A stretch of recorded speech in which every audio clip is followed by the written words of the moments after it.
现在影片上片的时间应该是暑假结束的时候。哎呦，小鬼们都回学校。对，回学校的小朋友们就都长了1岁，都长大了。我们敬爱的 S&P 500有没有长大？大盘指数也长大。今天就是要跟大家分享一下，之前3月、4月的时候，我们那时候有2支影片，我们来看一下那个上面的榜单，那现在到底表现如何？我们先剧透一下，有变化，所以一定要看到最后。画面上看到的就是上一次的榜单，里面有什么讯息呢？我们其实把所有的股票按照它的潜力分类，那个潜力大概有2个角度去看它。在市场比较大波动的时候，信心指数就是留在护城河比较高的公司 S 跟 S Plus。定义的方式其实有2个，一个是 CoachJ 会根据这家公司实际营运的财报，以及它接下来的预期，估一个股票合理价格，用 discounted cash flow 的方式估出来，但里面有非常多的假设，所以每个人的估出来的数字可能都不太一样，所以一定要自己做功课。所以这是第一个，就是看现在它的财报跑出来的合理价跟现在的股价有没有价差。第二个就是最重要的，就是要长期持有，就是公司的护城河强不强。但这个是比较直化的评估，那是根据 CoachJ 对于这些公司市场上那个二级资料，对了解做功课。所以这一块也是一样，我们跟大家分享一下我们的看法。不过如果有你们有兴趣公司，还是非常强烈建议要自己做自己的功课。好，所以这个就是上一次我们3月的时候，3月有的榜单。那今天呢，我们就跟大家先更新 S Plus， 更新完了之后，如果大家有兴趣，可以在下面扣1，我们可以继续公布 S 级有没有变化。敲碗请 CoachJ 再帮我们分析一下，直接看一下 S&P 500。4月份的时候就是在一个小谷底，是4800点左右，然后到现在已经大概是6500，那个时候有非常多川哥造成的一些不稳定。但我们回来看一下，如果这些公司营运的状态并不会有根本性上面的改变，然后以及第二个，其实 AI 这个趋势也是持续的蓬勃发展，这2个就会反映到，其实它就会是一个短期的波动。那我们实际上看，其实大盘其实也是这样子做，连巴菲特都建议大家，如果你不研究个股的人，其实非常推荐就直接持有 S&P 500。因为 S&P 500它本质上都是好公司，它只是全美上市公司里面的前20%的好公司。从数据上看，他们的韧性也是比较强的。大部分公司都已经公布财报，第2季的财报，平均收益的成长是11.9%，平均销售成长的是6.4%，全部都超于现在市场的平均。也就是他们其实是带领整个市场跟带领整个市值往上的主要推手，经济的火车头。那第3呢？就是 S&P 500的这个反弹，大家说那就是反弹而已嘛，跌了还是很可怕。我们可以看最后一个数字，就是考虑到今年3、4月这么大的跌幅 ，S&P 500到现在 YTD 还是涨了9.9%，已经连2年都涨超过25%的基准价，也可以再次反映，就是像 AI 啊，有些动力火车头可以带动整个产业结构的改变。因为我们在网络上也有看到一些蛮好的财经频道啊，或是粉丝页，然后有一个是 IEO 国际经济观察，头像一只老鹰，非常及时的整理所有的财报，然后财报结束整理完，其实大家就至少知道这些公司现在目前发展的方向。我们这次的图，我们都是参考 IEO 做出来的图，觉得它的视觉化其实非常浅显易懂。我们就来马上进入 S Plus 的榜单，第5名 Palantir， 很早以前在它40块的时候，我们就拍了啊！如果有兴趣可以去看。那 Palantir 呢，在8月12号达到了恐怖的股价高点187美元，比我们3月份拍的时候涨了79%。那所以我们看一下那个 Palantir， 可以看到这上面从收入来说，同比成长48%，非常强。重点是它的营收，就是不只是 top line， 它的那个获利能力，同比也是增长得非常强，EBITDA 增长47%。反映出来的 EPS 啊 YOY 都很恐怖，然后 operating margin 也是一直往上涨。现在看另外一块，就上次我们有说，如果往下看，它一开始主要的营收主要来源还是政府，令人非常 impress 的另外一块是，就算在商业板块，现在成长还是一样很快 ，Q2 还是47%，而且它占比也越来越接近政府。除了美国继续快速增长之外，它其实在海外还是有蛮多开发的空间。雅虎 Finance。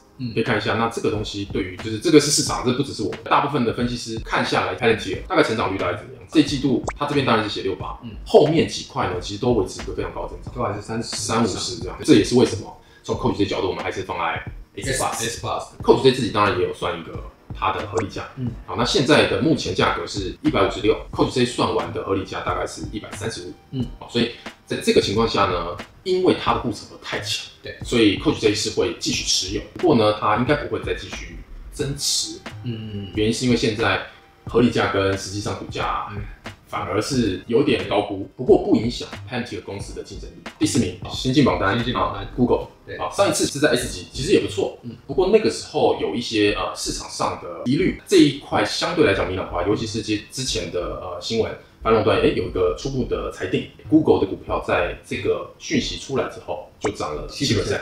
那从我们拍完到现在，其实涨了43%。逆风的讯息移除的情况下，因为股价相对便宜，所以就把它移到了从 S 放到了 S Plus。我们先看一下 IEO 在营收14%，还是一个非常好的一个表现，尤其是在它的获利能力 EPS 对成长22%，社区其实是还是蛮稳定的增长。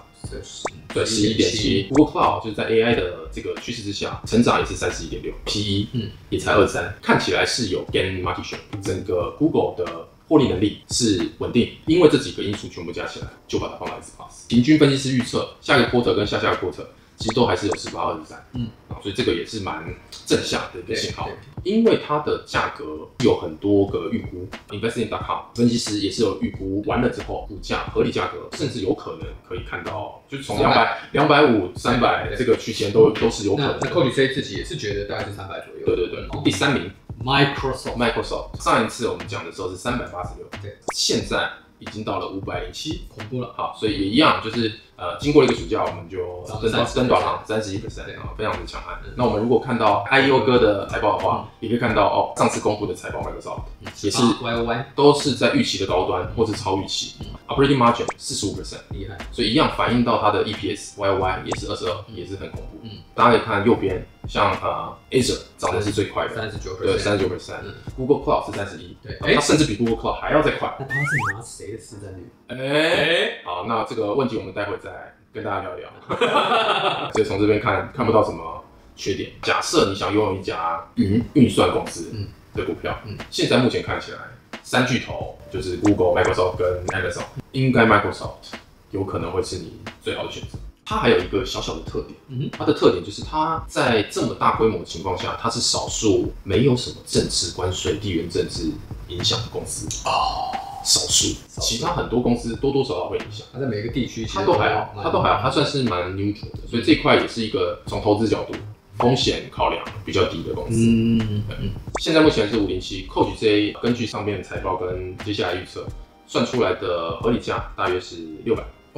好，一样，这个都不是确定的数字，这可以大家参考，因为每个人算出来的版本是不太一样的，不太一样。然后，如果我们看整个分析师的平均值，对，甚至还更高，613。Coach J 还算保守，对，Coach J 算了600。第2名，完全不意外 ，NVIDIA 就是我们频道的老朋友啊。3月的时候 ，NVIDIA 价格是118，现在已经是171了。就直接看一下 IEO， 一样，我们看它的营收 YOY 56%。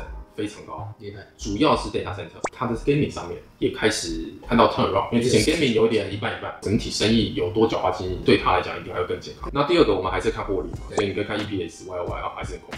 即便来自中国营收为0，有趣了，还可以这么好。但比较有趣的是，它财报公布，它股价其实是下跌7%，我觉得大家已经胃口养坏。但是如果真的以护城河跟营收水准跟稳定度来说的话，它一定是 S Plus。一样看雅虎 Finance 下面2个 quarter 还是58、49，double digit 都觉得很不错。对，有几个角度，甚至还会超过这个数字的，跟大家分享一下。第一个呢是刚刚有说到，中国的营收目前是没有算在这个预测里面，所以假设有开放任何的讯息，都有可能是第一个 upside。第2个呢是因为这季的财报，几个云端巨头才说它会加大 AI data center 的投资，整体来说加大了300亿美元，所以这些也都还没有完全的反映在这个里面 NVIDIA 的这个里面，但很大部分我相信应该是 NVIDIA 应该会拿走的。假设云端的需求出来，然后晶片的需求出来 ，NVIDIA 应该还是最有效率、效能最好的晶片。目前在公开市场上好像没有人可以挑战它的霸主地位。没错，技术上的护城河。对，再来是有些库存，给中国晶片如果出不去，变库存，就会减少那个利润。好，所以这件事情因为它已经反映了，接下来应该不太会有这个问题，所以利润它应该会也是往上走，它又有一个upside。最后一个就刚刚班前面说，不管是机器人平台，或者它的生态系 NVLink， 它是发布平台，也就是接下来你要搭机器人，你在那个平台你就用它的晶片，在上面设计，不管是家用机器人还是工厂用机器人，或是甚至自驾车，都会是 NVIDIA 的囊中物，逃不出老黄的手。不管我们现在对于 NVIDIA 估值是什么，以老黄过去的战绩都有可能重复。但 NVIDIA 就是在 AI 的竞赛上蛮明显的 winner， 数字都不是很重要。目前看起来霸主地位无法改变。全世界好的公司这么多，这是 Coach J 觉得全世界第2名的公司。Coach J 用 discounted cash flow 算合理价格180。那如果我们看一下所有分析师，大约是171到270，平均值在206，价格就是参考。虽然它的 discount 只有差5%，都不影响 Coach J 觉得它是一个绝对是一个可以长期持有的股票。看到这边，我们先感谢你，给你一个小爱心。喜欢帮我们按赞、订阅、加分享，给我们一点那个情绪价值，对情绪价值，鼓励我们，鼓励 Coach J， 对，好，我们一起让我们的账户跟心灵是都可以一起成长。话不多说，来分享一下全世界 Coach J 认为最好的公司 Number One 护国神山台积电。好，我们从上次分享了177到现在已经235了，已经涨了33%。台积电已经熟到不能再熟。因为我们又在台湾，对，所有的媒体，所有媒体都在报，所以大家可以看这边表格，营收加44%，非常恐怖，厉害。然后 Q1Q 18%，收益也是非常疯狂61%，然后它的 EPS YY 66%，怎么看都很强。然后这边强的呢，就是之前有说，不管3奈米、5奈米涨得快，17奈米销售一样强劲。对啊，所以等于从高中低全部全面通吃，全面打击，完全没有任何产品替代的问题，有产能就被拿走，就吃光啊。对，当然有一些地缘关系的风险。不过这次他的财报的时候，他也上调了他今年剩下来的营收的猜测，算是一个很正向的消息。然后也宣布了对于 Arizona 州的投资，所以政治风险也会相对降低的。然后美国政府也取消了对半导体设备出口到中国终端使用者验证，等于多了一个小小的利多，跟三星啊或是海力士的对比，它的竞争优势又更大。我们看一下 Growth， 今年会涨38%，好，算是非常恐怖。第二个呢，我觉得是它跟NVIDIA 的关系非常的稳固。P 哥就说，任何购买台积电股票的人都非常的聪明，台湾人对聪明。你听了他讲的话，你会觉得说要赶快买股票，不要买他的股票了。这生意这么好，对吧？他的生意这么好，整个 NVIDIA Data Center Revenue 跟 TSMC High Performance Compute 的 Revenue 成长比例非常接近，关联性、联动性非常高。在 Coach J 平均的预估上面，合理价大概是330，那现在价格是235，所以其实还有29%，大概30%。对，那我们来看一下，如果是分析师平均预估的话，也是落在235到306中间。OK， 所以 Coach J 反而对于台积电信心指数会高一些。不过台积电目前看起来，除了一点点地缘政治之外，真的其实没有对手，一个人的武力。以上就是我们今天的榜单更新。大家对于这个榜单，如果觉得有帮助，或是哪些地方想知道更多，我想要知道为什么有一间公司竟然从榜单掉出去。对。那我们想要听听大家意见，是看这个榜单对大家有没有用，以及有没有一些额外的讯息大家想知道。那我们可不可以同时更新 S 榜单？也可以下面加1，我们就去凹一下 Coach J， 跟大家分享一下。我们还有一个那个粉丝专页，对啊，里面呢有时候会更新一些比较及时的资讯，跟 Coach J 有时候想分享的观点。对，欢迎大家不会像影片可能2个礼拜、3个礼拜就更新一次，或是一个暑假更新。粉丝专页要follow一下。好啦，那希望这集大家会喜欢，那我们就下一集影片再见。拜。